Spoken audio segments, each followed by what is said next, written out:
Shopping for humans is hard. Shopping for your dog is easy thanks to Bark.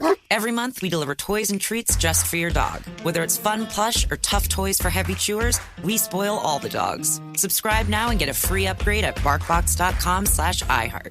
With the best all-inclusive vacation deals to Mexico and the Caribbean, booking your getaway with Cheap Caribbean Vacations means you have more freedom to do your deal. Whether you want to enjoy snorkeling, endless margaritas and more, or simply soak up the sun and sand in a tropical paradise, Cheap Caribbean Vacations has your deal for that. Plan and book the exact getaway you want at exactly the right price for you by using our exclusive budget Beach Finder, or find a featured all-inclusive package and do your deal at cheapcaribbean.com. This episode is brought to you by Navy Federal Credit Union. It's a special thing to be a member of Navy Federal because they are a member-owned, not-for-profit credit union that invests in its members with amazing rates and low fees. That's why members could earn and save more every year. Plus, they serve all branches of the armed forces, veterans, and their families.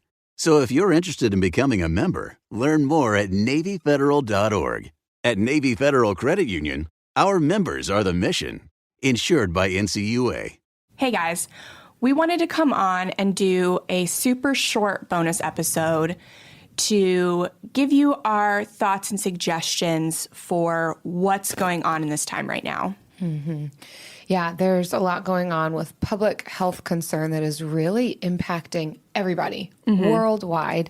And we want to be clear that we're not doctors, policymakers, financial planners, or have any credentials that would make us comfortable telling you what to buy, not to buy, how long to do it for. But we still want to be an encouragement for you all right now. Yeah, there's a lot of uncertainty right now. And depending on where you live, you may feel that burden really heavily or not see it at all. We are with our Frugal friends in Italy right now. We see the suffering and everything that's going on. And we're hoping in the United States and North America in general that we can avoid that. But to our friends in the Netherlands, Switzerland, Spain, Italy, our hearts are with you, and we feel the pain that you are going through right now.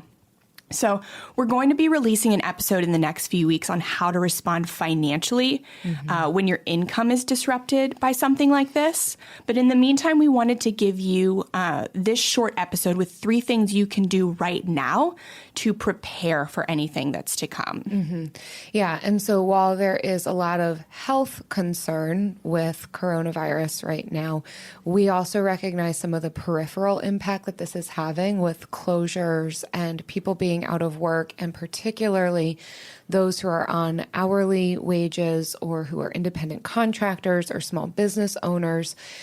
A lot of the concern and panic around this issue right now is finances. And so that's what we are mainly going to be focusing on with this bonus episode is what can we be considering both now and in the future with our finances during these uncertain times. So with that said, our first tip is to beef up your emergency fund. So we know that some of this is kind of as we go building up an emergency fund that you may or may not have a super beefy one right now.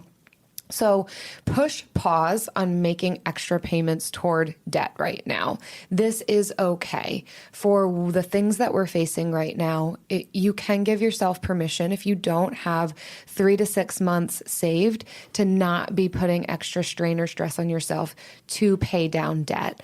If you're paying off a federal student loan, you know that interest is not accruing on it right now. So it seems like a great time to be paying extra, but you may need more than $1,000 if that's all that you have in your emergency fund or whatever your starter emergency fund is. So if you don't have 3 to 6 months of expenses saved, then know that there is permission in this financial journey to press the pause button on that and get at putting aside a little bit more money because we don't know how long this is going to last for, and paying bills and purchasing food is priority. Yeah. For sure.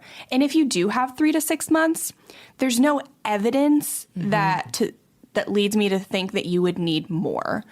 So if you feel like you want more, do it. If not, wait it out and see. Your job volatility is going to play a big role. in that decision for you. So the second one is to simplify your spending.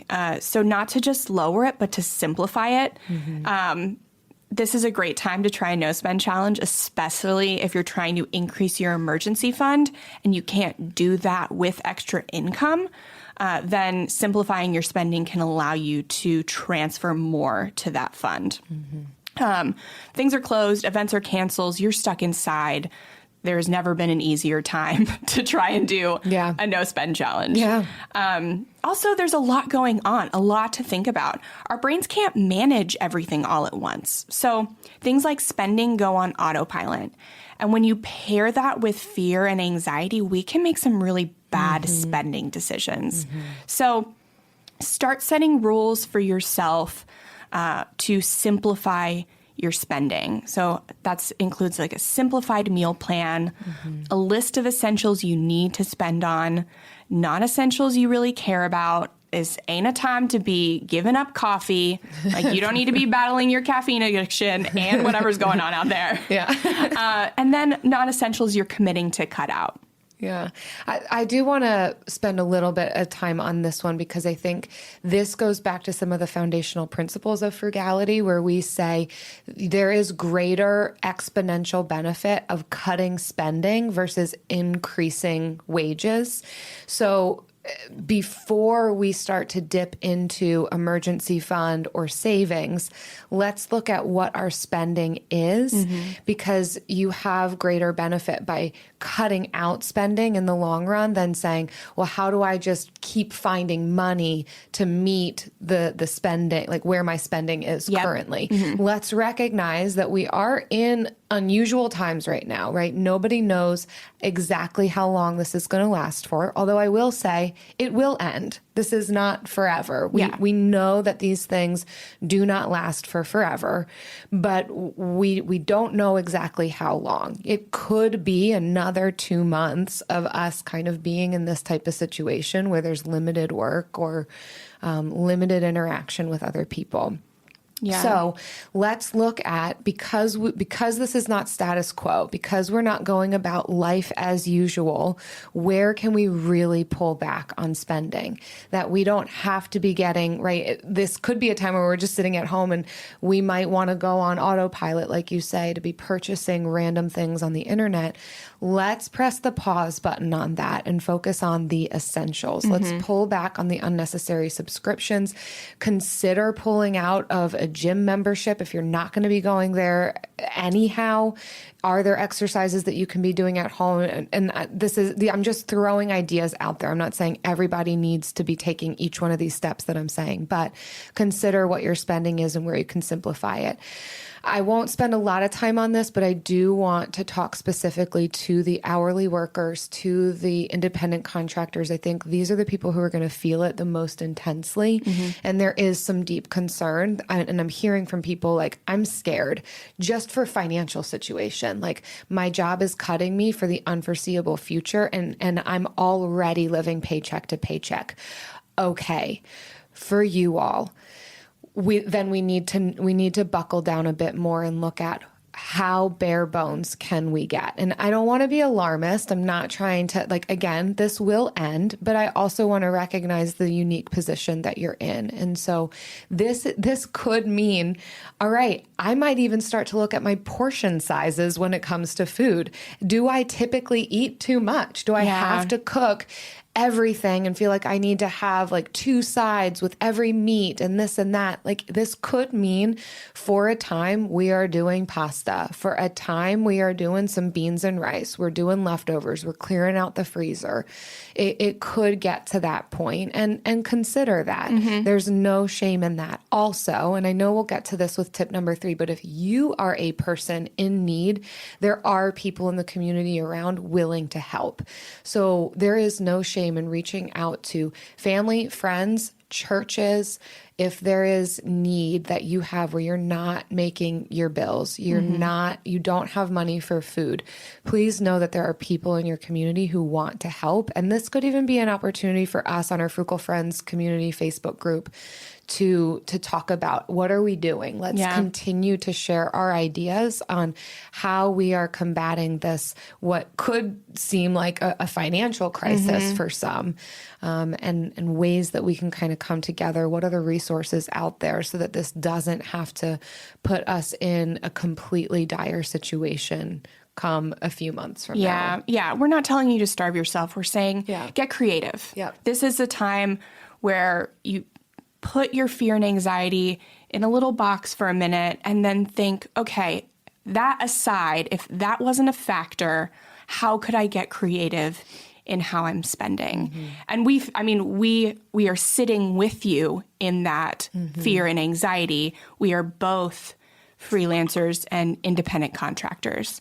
And so we are with you and we are thinking about these things as much as we are giving advice on them. Yeah, certainly. Do not starve yourselves. We are just talking about where to cut spending. And again, for those who are in very difficult financial circumstances, I'm not talking to like people who've still got their salaries coming in and all of that, like where we might need to take a little bit closer of a magnifying glass. Like, for the people who are already saying, I'm already living frugal, I'm already living paycheck to paycheck, now I'm being cut, now what? Like, Get creative. Let's get creative and let's reach out for help. Definitely do not starve yourselves. Please reach out for help. Yeah. And that leads into our next one. Yes.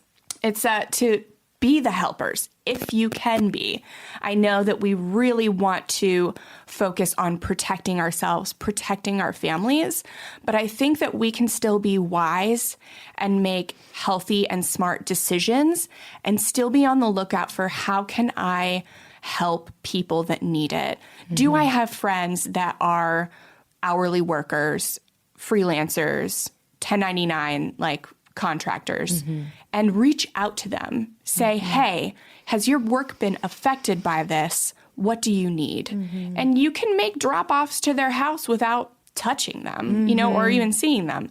So think about how you can be the helper in this situation. And this helps us to come up out of this place of fear, anxiety, panic, to be able to identify what we can set our hands to, who we can be helping, what we have to share.